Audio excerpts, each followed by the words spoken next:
So let's look at license and subscription management. The first thing to realize about Office 365 is that you only pay for the licenses, not the users. So when you create a new user, it's not automatically assigned a license, so there's no cost associated.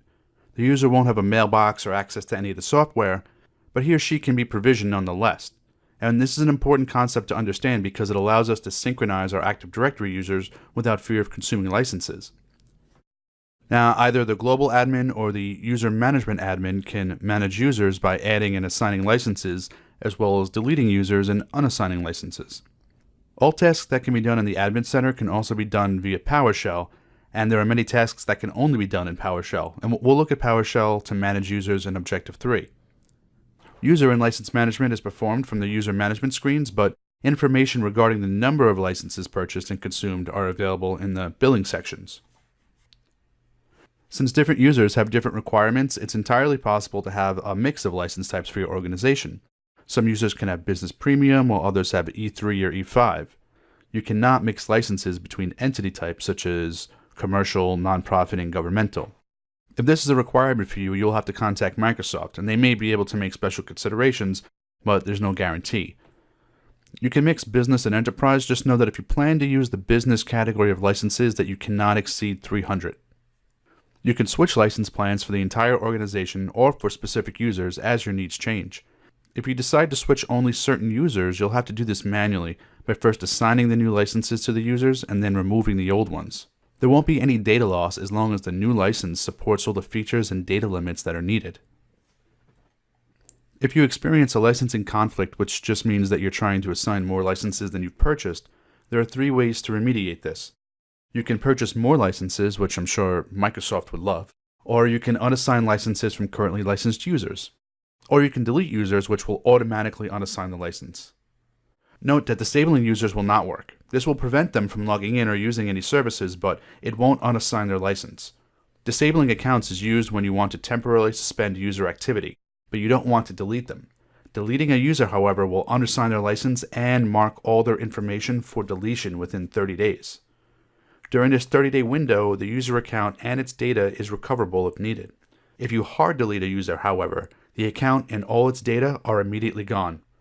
Hard deleting is only available via PowerShell.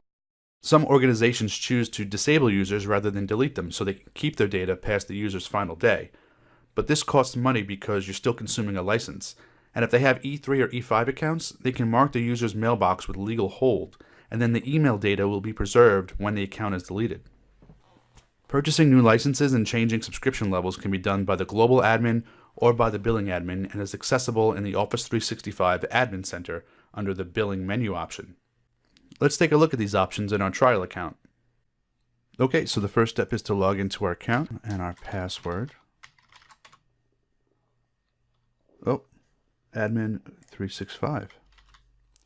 Sorry about that.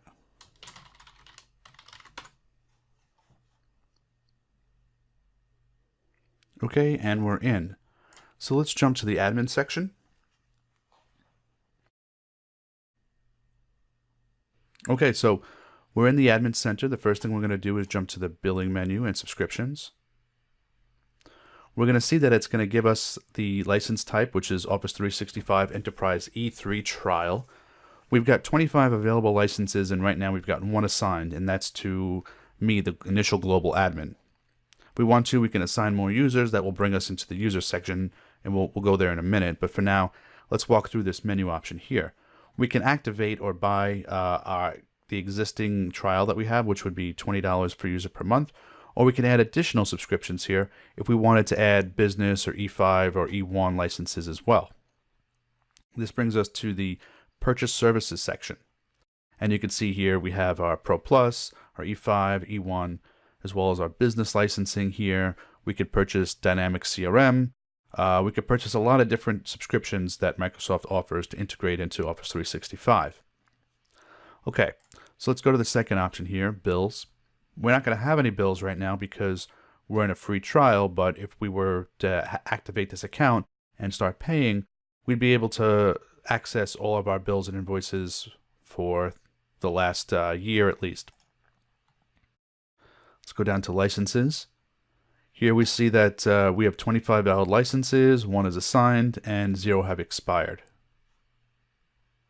And then finally, we can come down to billing notifications. So what we see here is that I'm setting up to receive billing notifications.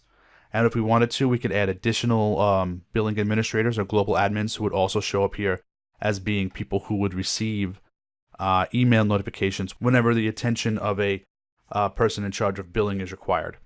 Okay, so let's jump back to the user section here and go through this quickly here. So we've got a user, me, Adam Dreyer, AJD Admin 365. I've got the Office 365 Enterprise E3 account provisioned. If I wanted to, I could add a user. We'll just say that this is test user 1. Last name, called test last. Okay. Test user 1 will be his username. He's located in the United States. I can assign him a product license right now, or I can just leave this off, and we'll say add. Okay, so now it's going to say, if you want, we can send an email and close, but we're just going to not send a password via email for now. And if we go ahead and refresh this,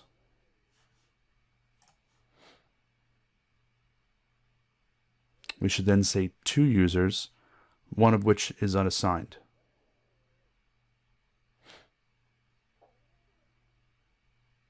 Here we go. And test user 1 is unlicensed. Now, I said earlier that when you add users, it doesn't automatically assign licenses. As you can see, when you add them through this method, it will attempt to, but you can always turn that off. When we go through the directory synchronization process, adding the users will not automatically assign them the license. But if I wanted to, I can then click on this user. I can come into the manage screen, and I can go back in, and I could say, let's edit the product licenses. I'll have available to me any of the licenses that have been purchased or being trialed. In this case, it's the Office 365 E3 trial. I want to turn that on. I can turn off any particular feature that I want. I'll hit save. Okay. And now this test user also has a license for Office 365 Enterprise E3. If I go back to the billing and licenses, we should see here that now I have 25 valid, of which 2 have been assigned, and it should say something similar in the subscription section, that I have 25 available and 2 have been assigned. Now, can I go back in and can I deactivate the Enterprise E3 admin account for the licensing for this? Well, let's see.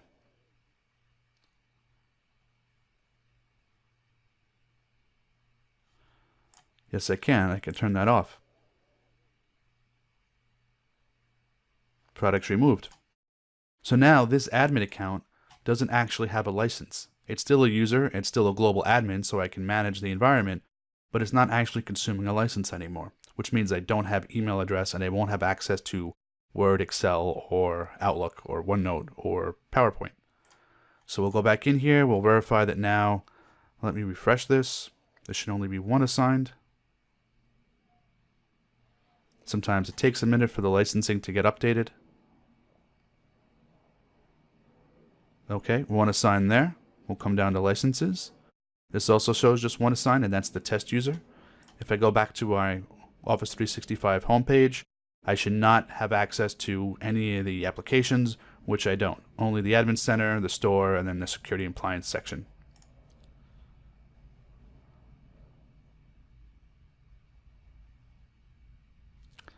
Now I'm going to go back in.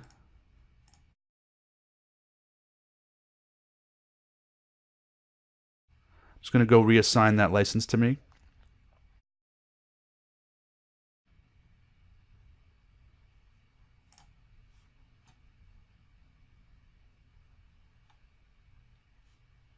Okay. We'll turn this back on. So now I won't check, but it'll now say that I'm consuming 2 of the 25 trial licenses, And if I go back to Office 365, we'll see that all those applications should be back. If they're not, it'll just take a minute. Also notice that if I had a mailbox and I had email in it, unassigning and reassigning the license would not have deleted all that email, because again, when you unassign the licenses, you have 30 days to get that data back. So as long as that license is reassigned within 30 days, you should be good to go.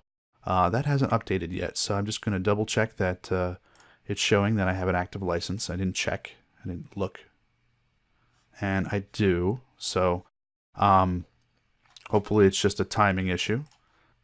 Or let's try logging out and logging back in, see if that makes any difference.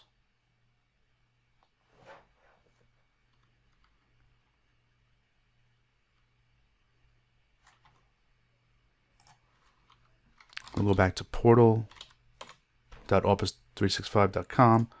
We'll choose this account, which it remembered for us. We'll put in our password. And it still hasn't shown us that. Okay, so I'll come back in 5 minutes and hopefully we'll see that all these licenses, all these applications have been reprovisioned. Okay, so I logged out and logged back in. I'm not sure if that's what did the trick or not, but we're only about 2 minutes later and I've got all my applications back. And it didn't work before, but now if we try to go into Outlook Online, it wants us to pick a time zone, which we will.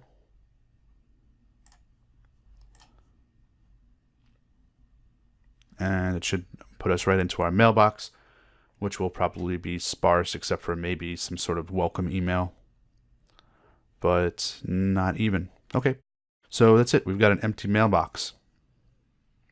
And that's it for this demo. Next up, we'll be reviewing PowerShell.